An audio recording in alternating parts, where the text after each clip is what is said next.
Okay, so I have my box. You can't really see it, but this time capsule is basically going to tell a story about myself and how COVID has affected me.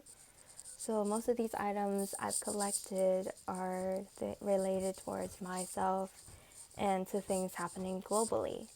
So the reason why I want to tell this story is because I feel like this will be beneficial for me to look at COVID as a whole experience, since it's something we never would have thought would happen to us. So this could be like a self-reflection type of thing or a learning experience. So the first few items I have is toilet paper, sanitizer, and Clorox. So these few items, most of these items were out of stock. So beginning the pandemic, stores had to limit these items up to like 2 people per item, just because, no, not per person, because like a lot of people kept hoarding it, and it left people who needed access to them didn't have access anymore. So with these things getting out of stock really fast, stores began closing. So Walmart and H-E-B were not open 24 hours anymore. They were closed a lot earlier than we expected, just so like they could restock these things. So the next item I have is my mask. So there was a no mask mandate before quarantine, because people didn't know what this virus like could contract, or like how it could be traced. So then the mask mandated started began lockdowns basically. So then after that, people still didn't wear masks. People started protesting against it, and they were saying how like masks aren't part of the law, and then it's my body, my choice. I don't have to wear a mask. So it became very controversial, where like state governments didn't know what to do. So masks became the new norm. Um, we all have it in our cars for other people, and then we always have it with us. Basically, it's like the new thing where like we would say, "Oh, I forgot my mask," instead of my keys. So after that, people started demanding places to open back up. I need a haircut, open the bars. I don't need a mask. This virus is fake, and all that. So the next item I have is my Switch. So beginning of quarantine, there was this game called Animal Crossing where everyone basically played it in their homes, basically another way not to go out. So basically, this game kind of represents like a takeaway from reality, or like kind of like a distraction where like we're not really too focused on like the uncertainty of what might happen in the future.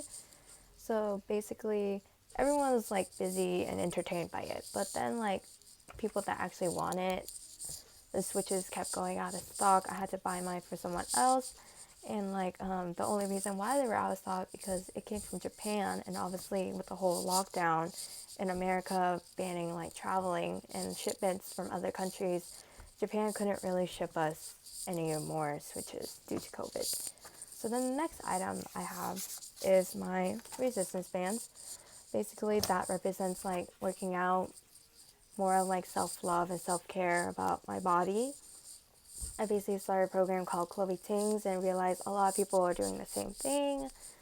We couldn't really go to gyms anymore because of the whole lockdown things, and how it's more COVID.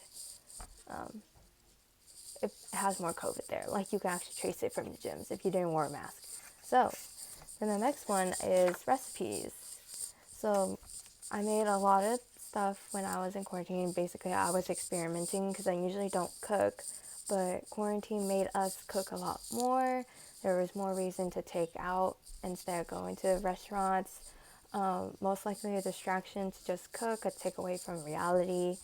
And but what I realized is like most of small business, especially Asian owned, they were struggling to keep their business up once like things started reopening again, because we suffer a lot of increased racism towards us because the whole virus came from China, and like a lot of people think all Asians look the same, and we're all Chinese. So they didn't make enough profit, and a lot of Asian places like had to shut down because they're family owned.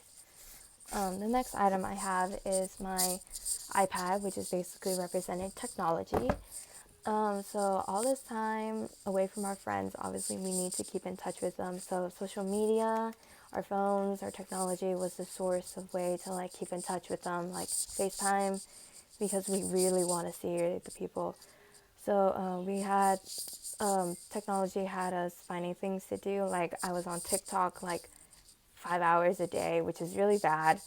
But it started getting like routine. Like I started feeling like kind of depressed just because like every day felt the same. Whereas we were touch deprived, not being able to see our loved ones. It took a toll on me, especially when I'm so used to being around like my friends, and I had to go home and I couldn't really see them. So we kept using our phones, basically lost track of time. Every day felt the same. So the next item I have is my local newspaper. It's in Vietnamese. Basically, on the newspaper during quarantine, I read a lot of about increased amount of Asians getting attacked.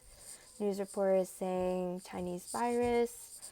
I had glares in stores. People were whispering things to me because I look Asian, so then they assume I have the virus. So then a lot of people kept telling us to come back where we come from. I constantly live in fear for my parents since it's a language barrier, and how like I'm afraid they will get harassed by other people because they don't know what people are capable of.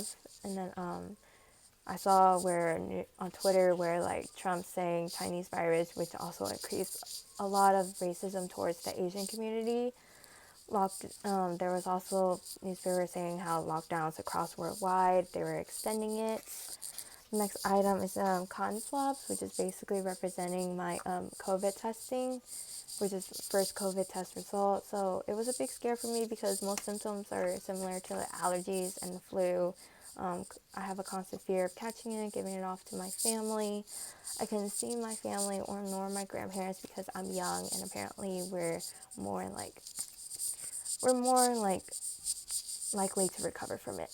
So cases began to spike again as things were opening. Hospitals were constantly overwhelmed. So homework. This is my homework. School started happening again. Classes were online. Some were hybrid. We were worried about college kids coming back to campus. There was increase of COVID cases throughout this whole semester, basically. The thing about school was like I had zero motivation. It was hard to feel engaged over a screen. It was Zoom after meeting after Zoom meeting, so that it was kind of like tiring for me.